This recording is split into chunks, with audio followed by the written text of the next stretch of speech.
Halo, selamat datang di video saya. Kali ini kita akan bahas ChatGPT dengan topik penelitian. Jadi, bagaimana sih nyari topik penelitian dengan ChatGPT? Bisa nggak sih, Mas Isang? Bisa, bisa. Tapi sekali lagi, mohon digunakan dengan baik dan bijak, ya. Oke, saya sudah bikin prompt-nya dan sudah saya cari di ChatGPT-nya. Jadi teman-teman nanti tinggal explore sendiri supaya lebih cepat gitu ya, dan supaya lebih teman-teman juga punya gambaran tentang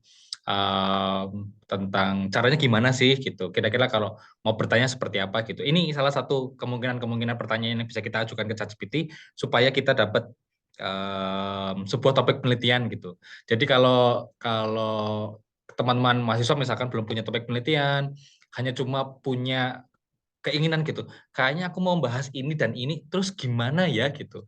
Caranya gimana ya gitu. Topiknya kemudian digimanakan gitu. ChatGPT bisa bantu. Kita lihat prosesnya gimana satu-satu. Oke. Videonya kita minimize dulu. Saya sudah mulai dengan beberapa prompt. Teman-teman boleh bereksperimen dengan prompt atau dengan pertanyaan atau dengan statement yang lain untuk mencari informasinya di ChatGPT ini, tetapi intinya sama ya, harapannya intinya sama. Teman-teman bisa mulai dengan prompt awal, misalkan teman-teman belum punya gambaran sama sekali, cuma punya keinginan untuk membahas uh, novelnya Lord of the Rings gitu, sama isu racism gitu, ada nggak sih gitu? Hanya curiga gitu. Kayaknya sih ada gitu.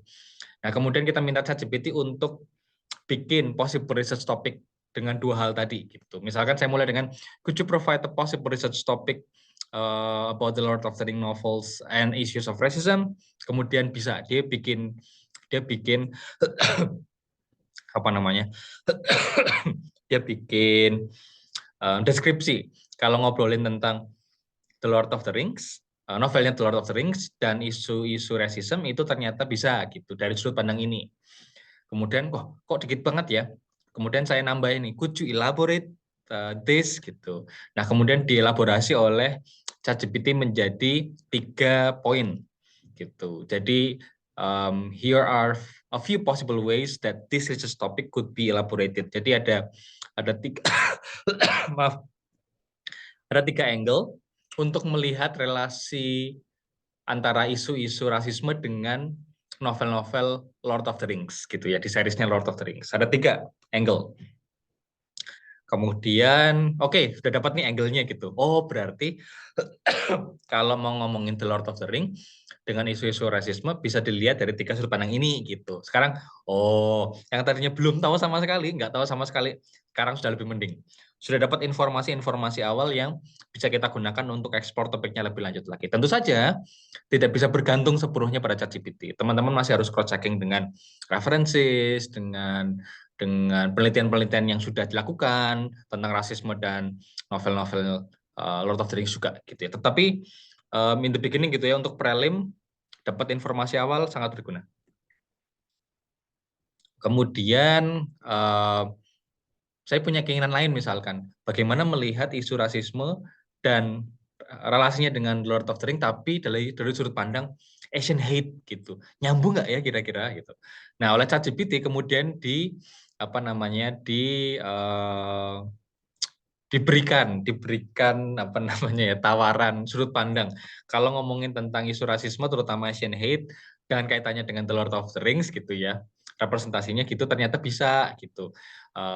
Relasi antara human characters and orcs, kemudian ada relationship between different races seperti elves sama dwarves gitu. Jadi lumayan lah untuk memberi gambaran awal gitu. Yang tadinya belum tahu apa-apa mau ngapain, dengan ChatGPT ini misalkan seharian kita bisa bisa dapat banyak informasi. Terutama jika teman-teman punya jadwal konsultasi dengan dosen pembimbing gitu ya.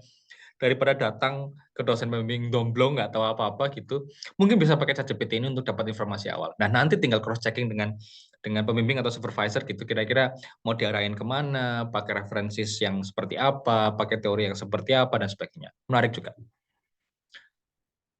Kemudian topiknya sudah, sudut pandang sudah, saya tanya lagi.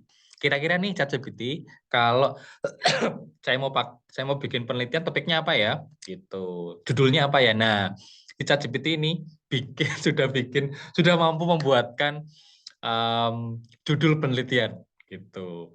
Kira-kira gitu. Jadi kayak gini, Racial Tensions in Middle Earth, a study of J.R.R. Tolkien portrayal of race and prejudice in The Lord of the Rings. Ternyata bisa. Ternyata bisa gitu. Kita tambah ngadi-ngadi gitu ya, tambah ngadi-ngadi. Nah, kalau sudah ada sudut pandangnya, sudah ada gambaran topiknya, sudah ada gambaran judulnya, kira-kira outline-nya seperti apa sih ChatGPT? Bisa nggak sih? Bisa. Ternyata dia mampu membuatkan outline-nya. Jadi kalau kita breakdown topik ini dengan judul ini, maka outline-nya kira-kira seperti ini. Jadi ada intro, literature review, analysis of portrayal, analysis of character, sama conclusion.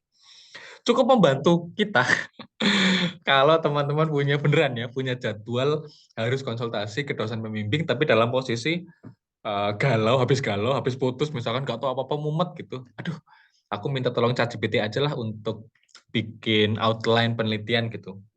Bisa, bisa, bisa.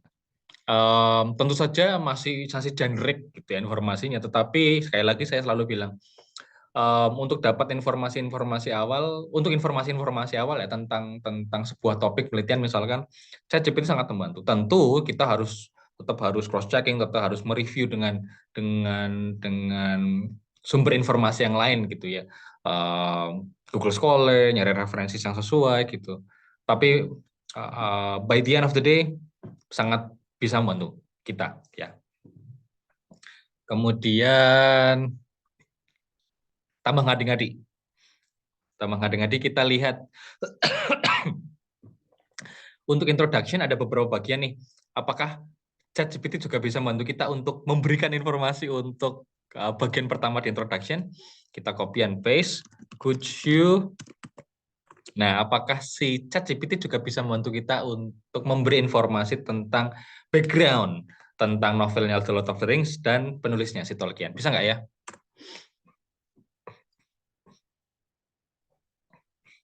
Bisa, ternyata bisa. Jadi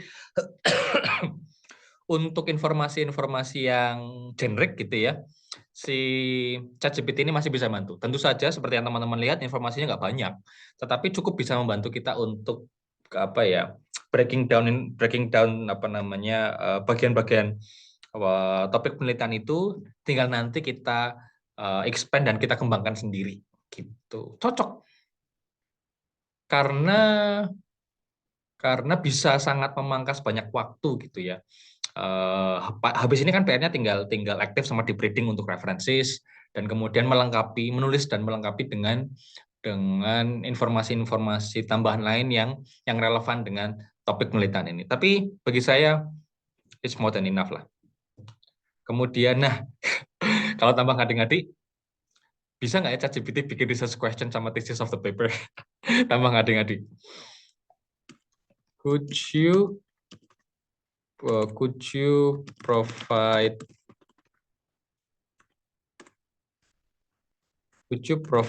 the research question and thesis of the paper? Kita lihat, bisa nggak ChatGPT memberikan gambaran pertanyaan untuk penelitian dan kira-kira tesisnya seperti apa? Bisa. Tentu saja ini kan generic gitu ya. Cocok atau tidaknya dengan apa yang teman-teman inginkan, teman-teman sendiri yang nanti akan menjadi hakimnya gitu ya. Tapi sekali lagi kalau kita ngomongin tentang exploring research topic gitu ya, membayangkan teman-teman tidak punya banyak informasi tentang topik penelitian yang teman-teman ingin lakukan, teman-teman hanya mulai dari 1 atau 2 keywords, ChatGPT bisa menjadi apa ya, first steps gitu ya, step-step awal yang teman-teman bisa pakai untuk gathering background information gitu ya, supaya teman-teman nanti punya apa ya, you have a stronger foundation to move forward gitu tentang topik penelitian yang teman-teman ingin lakukan. So more or less, let's make it short videonya. Silakan explore, saya selalu bilang silakan explore, silakan coba. Kalau teman-teman punya pertanyaan boleh tulis di chat, dan boleh chat atau komen gitu ya, dan kita nanti ngobrol. Siapa tahu saya bisa bantu teman-teman gitu.